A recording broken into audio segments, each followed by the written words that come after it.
Welcome to Response-Able Parenting, the podcast that shows you how to parent in alignment to your emotions, needs, and goals versus your programming, bad advice, and let's face it, outdated strategies that just don't work. You'll get in the trenches support on nervous system and emotional regulation, critical mindset shifts, stronger communication strategies, and more. In this podcast, you'll gain transformational tools that take you from reacting to every frustration to responding with clarity, regulation, and finally setting the example you desire for your kids. I'm Becky Jennings, your new parenting coach, and this is the Response-Able Parenting Podcast. Let's get into it. Hello, everyone. Welcome back to another episode. If you're watching this on YouTube, I'm wearing my blue light glasses for the very first time. We went bumper car racing this weekend, and I have had a headache ever since. My husband this morning said, "Is your back sore?" And I'm like, yes. So just note to self, bumper car racing, awesome for kids, really not awesome in your 40s. And I have had this rolling headache for days now. And so I'm trying to minimize all aspects to make the headache worse. So hence the blue light glasses. Kind of feel like I don't even know. I've never had glasses before. So this is a whole new vibe. Welcome to the blue light party, because I might be wearing these a lot. I might need to change the frames because I'm not sure.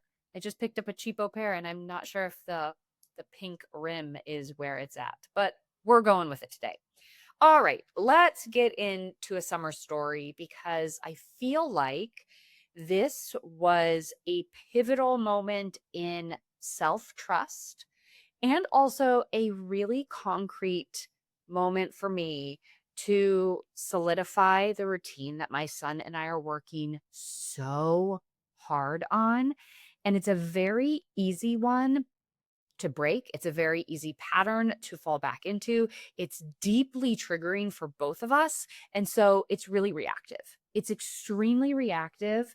And we were able to get through it. And I want to walk you through the process, what happened, give you the nitty gritty. When I shared a couple episodes back about the carnival and that whole process, I received so many messages, parents in tears saying, thank you. I almost didn't post the carnival episode because I was like, it's just too much detail. Like, I'm just talking too much. And every parent that I heard from said, because of the details, I actually felt really seen and understood. And it really made an impact in how I approached those moments going forward. So get ready for some details because I'm going to be sharing the chess tournament night.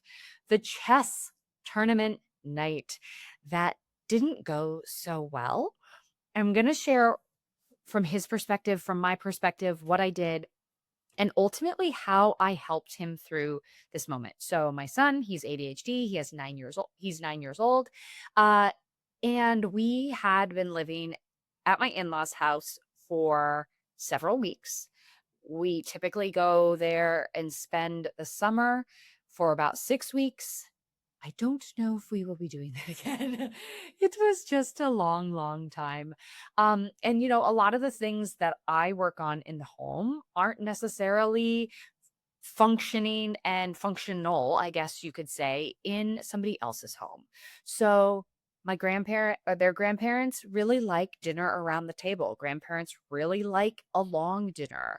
There isn't a lot of wiggle room for getting up and getting down, and they want you to take your time. And, they want to hear about the day, and it's very traditional and old school. And quite frankly, if you live in an ADHD household, you know how unrealistic it is for your child to sit down and actually eat and talk and engage without getting up and having distractions and all the things. So I made a meal for 6. We're all sitting down. By the time we actually sit down, the adults and my youngest, my ADHD son has already finished his meal and he's up and he's ready to do something. He had already watched his allotment of TV time. And so he was like trying to be creative, and I'll give it to him. He was really, really trying to be creative. And he was like, let's do a board game night. We're like, awesome. Well, the board game that exists at the grandparents' house is chess. He's exceptional at chess. He's very, very good, and he likes winning. What ADHD kid doesn't like winning? And so he really wanted to put on a little bit of a chess tournament.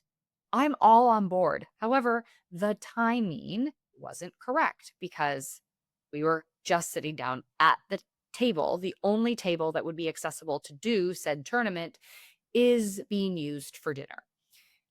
Everybody still needs to eat. So I kind of just like let him know, hey, buddy, we're going to eat dinner first, trying to just redirect.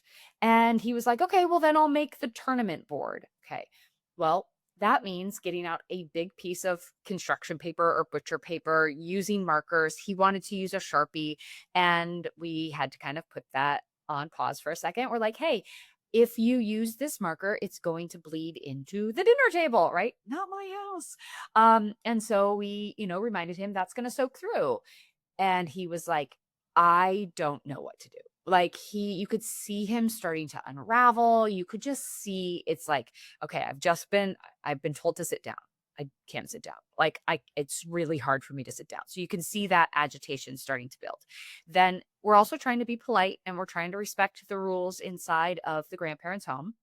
And so he's like, okay, well, since TV is off, I'll pivot. I'll be creative. You can see him trying to be creative. Okay, I'm going to come up with a chess tournament. That's great. That's wholesome. We love it. We're all here for it. And he goes and tries to get the board and put it on the table, and we don't have space, and it's bumping into plates and cups. And we're like, whoa, whoa, whoa. We have to wait till we're done with dinner. So we're trying to offer that suggestion. Then he's moving on. He's like, fine, I'll pivot again. Moves to the tournament board. And we're like, I hate saying no in this moment again, but the markers are going to leak into the thing. Okay, fine. I'll just put something underneath. Well, now you've pushed plates and cups, and it's just, you just need to stop. Right. And so it's like, that was all happening. So you can see his nervous system is starting to escalate, and the looks and the pressure is definitely palpable. And it's, I'm trying to work with him. I'm trying to coach him through the moment. And I'm saying things like, great idea. We'll need to wait on that. We just, let's just sit down. We'll talk about something else. I'm trying to pivot to a story. I ended up getting him on a topic of something about camp for a few minutes, bought us some time. We finished dinner. So I was able to redirect and not just scream, shut it down, do the whole thing. I was able to redirect and get him talking about something. And we had some sort of little conversation about farm camp or something like that. So dishes are cleared, plates are off the table is clear and ready to go for the chess tournament. He gets it set up, he makes the bracket. He is super excited because he's going to go head to head with dad first. I have to play Pop, which he's an incredible chess player too. So he's all geared up to basically have it be Pop versus him at the end, and he really wants to beat his grandpa. So he has it all. He has it all lined up to be successful and go in his favor. We finish, we get it all set up. And unfortunately, because it is 7 p.m. on the East Coast, it's 4 p.m. on the West Coast, meaning my husband is still taking work calls. And a work call comes through. And my son, that's the tipping point. That is where he is just like, I can't. I have been told no so many times. What I have been wanting, how I want it isn't working. The way I want it to look isn't looking like it. The person I want to play with isn't available. And he starts in with a disrespectful tone, right? Disrespectful words. He's very frustrated, and he's like, no work calls. You can't take calls. You can't take calls. That's one of the rules. One of the rules is you can't take calls. And I get it. Dad, get off your phone. Dad, I'm your son. I should be prioritized over work, right? Obviously, he's heard that somewhere in the zeitgeist of our family that we should be prioritizing our kids over phone and work. So he's using it at a very inopportune time when my husband is feeling the pressure of needing to be answering a client call. He's also feeling the pressure to show up for his son. He's also feeling the pressure of his parents watching him. He's also, it's a pressure cooker, right? It's just right in the middle of the pressure cooker. So all hell breaks loose. My husband gets mad. He's like, you can't talk to me like that, right? And yes, we have had so many discussions of like, that's ineffective when we say, you can't talk to me like that. We know. And we know that piles on more fuel because now he has to justify why he spoke to you like that. It's not like, a moment of self-reflection. Thanks, Dad, so much. Or thanks, Mom, so much for reminding me of the language I'm supposed to use. When you are in dysregulation and somebody tells you to shut it down, you're not like, thank you. You escalate. We all escalate. But when a child does it, it is disrespectful and it needs to quote unquote be punished, or there needs to be a consequence for the behavior. My son was max dysregulation. The way he wanted it, the way he saw it, the way he envisioned it, all of the excitement he had around it, the person he wanted to play with, it was like every single domino was falling and not in his favor. And so he was in a panic. And what was coming out with him from that space of dysregulation was rude and aggressive behavior. I've talked about it in another podcast where there is a certain group of ADHD kids, when they are dysregulated and they hit that frustration peak, it comes out with meanness. And so that's what we were experiencing. I know this because I study this and because I do this, and this is my life's work, essentially. But the whole rest of the house doesn't know that. And so there's some visual dissatisfaction, which also adds to the pressure. I'm not going to lie. It's deeply uncomfortable to have parents, grandparents, neighbors, people in a park looking at you going, what's wrong with that family? Like, what's wrong with that kid? So yeah, it can be really stressful and frustrating in those moments. And oftentimes what we do when we feel that pressure is we look to our child and we say, you shut it down so that I don't feel so uncomfortable anymore. You stop so I feel better.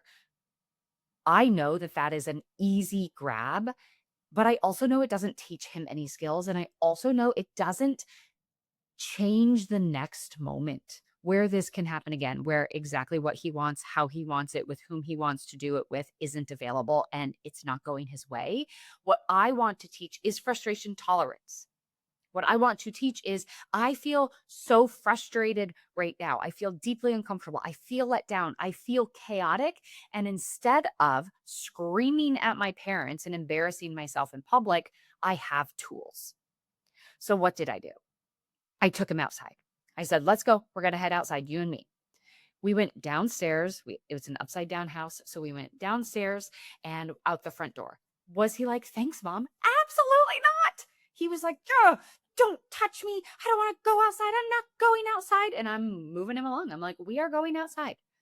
I first gave him a hug and he took it, which typically isn't the case. So I knew that he was really in a place of almost like survival mode because he doesn't take hugs until at the end, until the very end when he's coming down. So he took the hug and I said, hey, can I do some deep breathing with you? Mistake, Mom. I offered a regulating tool.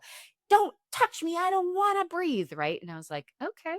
So then he was sitting on the deck and I was like, I'm just going to sit here. And he was like, I'm so angry with you. Meanwhile, I had nothing to do with all the stuff upstairs, but I am the person directly in front of him in this moment. I am the boundary. And what do kids do? Kids push against boundaries. So he's testing, he's pushing, he's testing the strength of this moment to see what I can do. And I know this. I know that he's testing me. I know that this is going to happen. And I know that this is going to last much longer than I would ever want. Right? So he's getting all of his frustration out verbally. I'm going to punch you. I'm going to hit you. I want to hit you so bad. Okay. I knew he was projecting.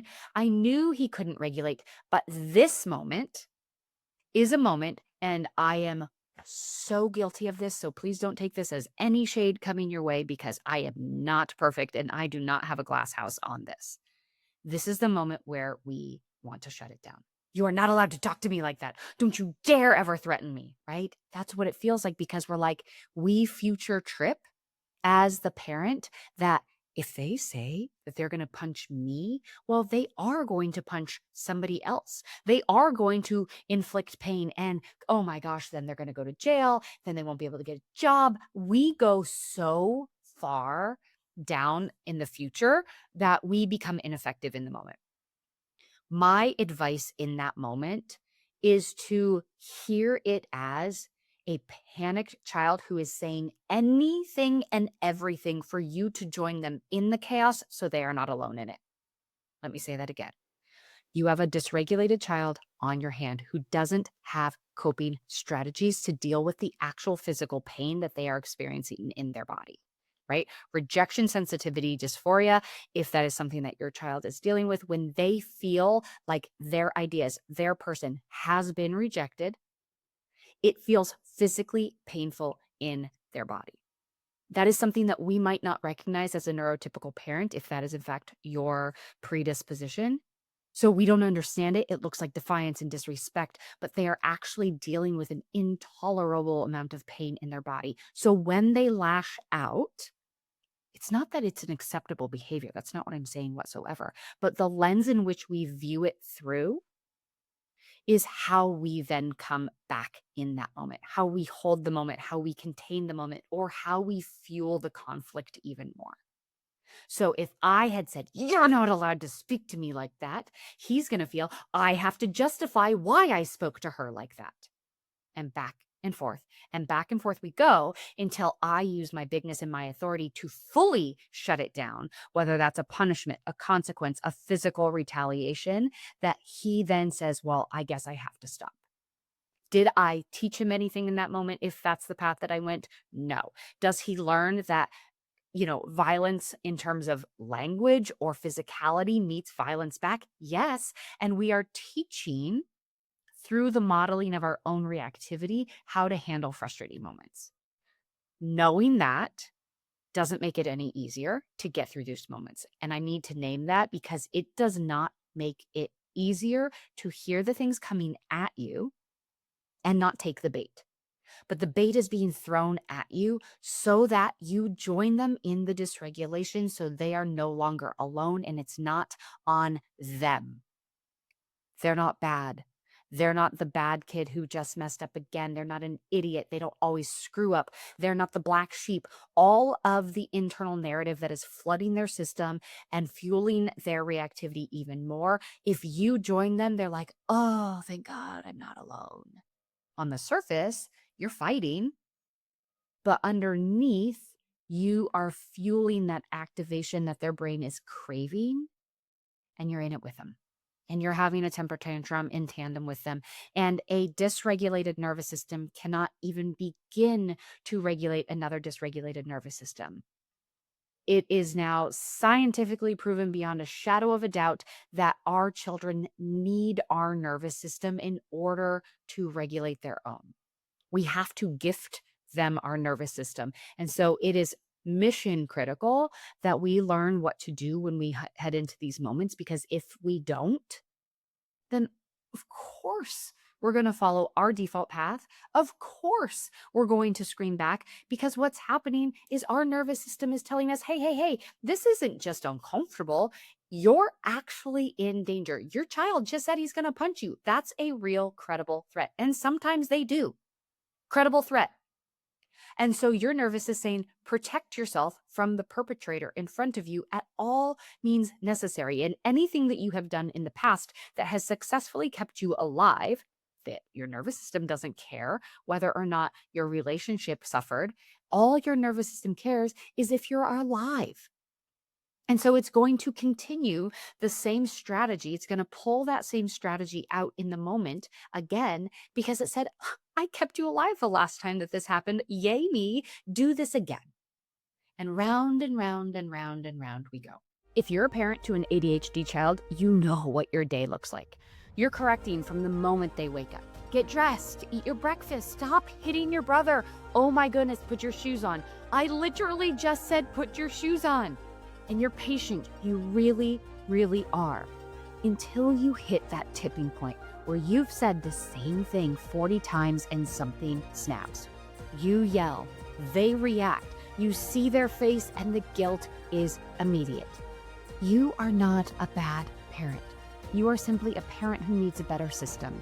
And I'm hosting a free live masterclass called Stop Yelling. I'm going to show you exactly why the cycle keeps repeating and how to actually break it. Not with more strategies, but with a system that works for the way that your child is wired. It's free, it's live, spots are limited, so go into the show notes right now and save your seat. I'll see you there. Okay. Little tangent, but some science. So, he says he's going to punch me. I knew he wasn't going to punch me, but I could see that he needed a place to let this frustration out. I wasn't going to push back. I wasn't going to give him the fuel that he needed to keep this going. He needed to get this out. I'm right in front of him, but I wasn't going to continue and perpetuate this. So he couldn't regulate. I could see him trying to figure it out. We've practiced so many tools at this point that he does have an arsenal and he does use them. But this moment was too big for him. He was at the peak of the mountain. And at this point, when your child hits peak, you can't shut it down. All you can do is offer a safe container, be that boundary so that they do remain safe, and continue to focus on your own regulation, because there will be a tipping point in which they start to clock you and they start to see that you are regulating yourself. And through the science of mirror neurons, just by biology, to save the day, they will start to be able to notice and start to be able to do that themselves. That's the gifting of the nervous system that we give them. So he tried to go back in. He tried to scream new rules up to the table, and I physically created the barrier between him and the door. I was like, you will not be able to go into an environment that is triggering you until we're back into a baseline. I kept it very simple. We can stay out here as long as you need, but we will go back in with a regulated tone. I'm regulated. I'm fine. I'm fine. And I would just say, you're not right now. We can't go in with that energy. And I just was so quiet. I was so low. I was sitting so that I wasn't towering over him. I maintained a very low tone. I was really slow in my delivery. But he didn't want any of my strategies. I said, I can sit and breathe for the both of us. Stop talking. Right? So I was silent. But I basically let him know, with this energy, we can't go inside. Once our energy shifts, we can go inside. I'm here. How can I support? Stop! Right?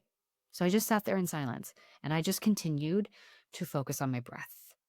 And I talked to myself a lot during that time. All you need to do is contain the environment, support yourself. Contain the environment, support yourself. Right? I really needed the reminder. I really needed to ground myself. Don't take the bait. Breathe. Until you are until you go from a 9 down to a 7, you can't talk. You can't logic. Any logic in this moment is not effective. You are working from a kid who is bottom up right now, meaning he is all primal. He is all primal, all emotion, all reactivity. All logic is going to fall flat. So don't even try. Don't even waste your breath. Focus on controlling your breath. And that's what I did. So I sat there silently and I watched him go through it, right? He's pushing up against a pole. He is, he's flexing his hands. He's gritting his teeth. He's doing all of it. And he's like, it's not working. It's not working. And I'm like, I'm here. When we have a different, energy, we can go inside. He sat down and he put his head in his hands and his legs were shaking and he just started breathing. He took about 2 minutes, 2 solid minutes of breathing. And how I talk to my clients about it is there's a clunk. That's the only way I can describe the feeling in your body, is when you finally get a good release you're not in that panic moment. You just feel like literally a clunk in your chest, and you're like, okay, I'm not at a 9 anymore. I'm at a 7. And I watched him clunk, essentially. And he got like a final exhale out. The final exhale, he looked at me and he said, okay, I have a different energy. I'm ready to go back in. And I said, I hear that. And this is a different energy. This is the energy we can go in with. Now, when we go inside, here's how we can do this. First of all, we do need to apologize for our behavior. Even though you were feeling frustrated, and that is totally valid, there are certain behaviors that can't happen. So we do need to apologize for yelling, and we do need to apologize for the words we said. Yeah, I know. And then we can continue with the chess tournament. Should this start to escalate again, we're just going to come back outside, or we're going to pause the game till tomorrow. Setting a boundary for our future if it does happen again. We're just going to do this same process again if it comes up. Okay. Goes upstairs. He apologizes. It's actually very heartfelt. He has a great game with his dad. He moves the tournament over, and that it's bedtime, which is fine. We just end the tournament and we go downstairs. Now, as we're going to bed and we're kind of doing the cuddle, the back scratch, the whole thing, I'm like, I'm really proud of you. You did a really good job getting through that. Is there anything that I did that felt helpful? And honestly, he said, just you being there. Just being there was helpful, which validated a lot of the science that I knew, but it was really helpful to hear it from the child's perspective, that the talking didn't help, logic didn't help, the yelling and screaming didn't help. None of it would have helped. It was me being there, being the safe container, holding the firm boundary of you're not going to go back into a stimulated environment with an attitude like this. But I held it calmly. Was I feeling all of the activation inside? Absolutely, I was. And I continued to support myself with tools, breath, using my own physical release techniques that I can kind of do without a lot of movement. Like I can rub the inner part of my ear. I can push my hands together really tightly and flex every muscle in my upper body. I can flex my fists. I can flex every muscle of my body and do a little bit of a release without standing up and making a whole to-do of it as well. So I was supporting myself. I was reminding myself of my job in the moment so that I didn't get swept away with the jabs and the barbs and the invitations to the conflict. And yes, was it a long time? It was probably all said and done 6 minutes. That doesn't sound like a long time. But when you're in the thick of a 6-minute, full-blown, screaming, physical, intense ADHD meltdown, it's a lot. So holding that and maintaining that for that long is very challenging. And there is a growth edge that we all face as parents, where we sit here and we go, holy shit, it's not working. His regulation isn't working. My regulation isn't working. Nothing's getting solved. This isn't going to fix. And our body's going to come back up and say, remember how I kept you alive? Scream back. Remember how I kept you alive? Fight him back. Fight her back. Shut this down. This is too much. But every single time we hold the boundary, we maintain our regulation, we are proving to our body we can stay alive in other ways. And we are proving to ourselves that we can be successful in these moments. Is it hard as hell? Yes. Yes. It is so hard. And the payout is monumental. The payout is monumental because he learned that he can regulate his body. He learned that all I need to do is be present and I don't need to lecture. And I learned that lesson again, and it solidified in me that I don't need to lecture him every single time he gets dysregulated. I don't need to shame him into stopping the behavior. For instance, yesterday, he did not follow what needed to be done in the pool to stay safe and stay inside the pool. So he got out. He he quote unquote got out of the pool. I needed to get him out of the pool. He got out of the pool. He didn't do it quickly. And again, resisting, similar to walking down the stairs to go outside, like really just pushing back and protesting the whole way, right? He was protesting to get out of the pool based off what his choices were. And when it was time to go inside and he realized he was not able to go back in the pool, the boundary was firm. I was maintaining a calm environment and not taking the jabs again yesterday, not taking the fights again yesterday. He started to regulate himself. When I wasn't adding to the chaos, he knew the plan. Contained environment. I'm here. What you wanted to happen isn't happening. This is what is going to happen, and I'm here to support you through it. I went inside, got a towel, and when I came back outside, he was pushing against the wall so hard. He was giving it his max effort. This is yesterday. Max effort. I throw down the towel. He's still pushing against the wall, still pushing against the wall. One final jab. Not helpful to throw a towel at me, right? One final jab, hoping that I engage in the conflict. I don't. Whenever you're ready, come back inside. I can see you're regulating. So he comes back inside. I said, would you like a hug? And he's like, yeah, I do. And I give him a hug and he's like, I can't hug you because I have my hands wrapped up in the towel. So I give him an extra hug for him. And I'm like, you doing okay? He's like, yeah, I feel better. This is the progress.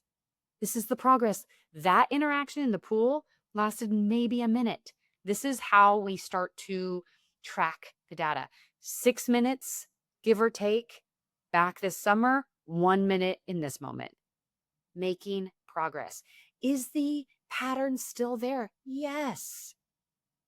Yes, and it will be there for a long time. We as parents still get frustrated when something doesn't go exactly how we want it, the way we want it, how we see it, all that stuff. When we can teach how to manage frustration, we are setting our ADHD kids and just any child in general up for massive success.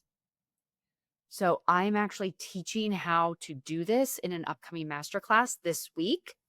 Hop into the show notes, grab your seat. There's classes Monday, Wednesday, Friday. This week, they're all live, and I'm teaching the exact process of how I do this in my home, how my clients are doing this, how my clients are seeing success rapidly, because finally, for the first time, you have a system to fall back on, and you don't have to white knuckle it and panic and say, I don't know what to do in the moment, because you know what to do in the moment. Because we work on it, we develop it, and we create it specifically to you and your children. That's the beauty of working with somebody, is you get their eyes on your patterns. Hello, hi.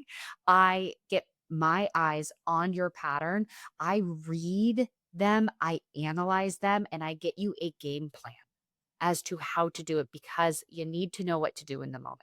No two children are going to have the exact same plan. So we need to know what's going on for your kid.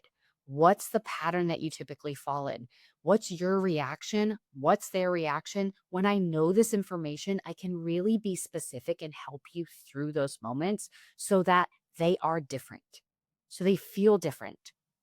So the execution is different on a daily basis, and we build the skills inside of us and inside our children so that these moments become fewer and far between. And when they happen, they are less intense. If this sounds ideal to you, just hop in the show notes. The call schedule is in there. So just go to the Calendly link. You'll see the different days that are available. Pick which time works best for you. If you are in a totally different part of the world and it's 3 a.m. your time for those calls, just shoot me a message. I'll make sure that you are taken care of so that you can have access to this training and information as well. So I hope that was really helpful. Very similar to the carnival podcast where I share literally every detail of it. But I find that that's very important so that you know that you're not alone in these really intense moments. And even though that I'm a coach, even though I do this every single day, I'm still triggered and I am still very activated in these moments. And the only way that I am remotely successful is practice, reps, and tools. That's it. That is literally it. I am no different from you in your situation. I just might have a little bit more practice under my belt, and you can get there too.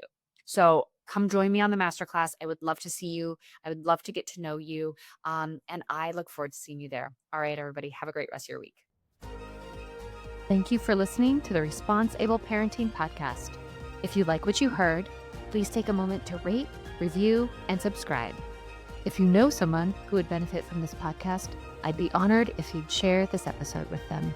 Until next time, know that you are enough, you are capable, you've made it through all of your hardest days, and we will keep growing on this parenting journey together. This podcast was produced by Kim Kelty and myself, Mackie Jennings, and edited by the Kelty Method, Branding and Podcasting.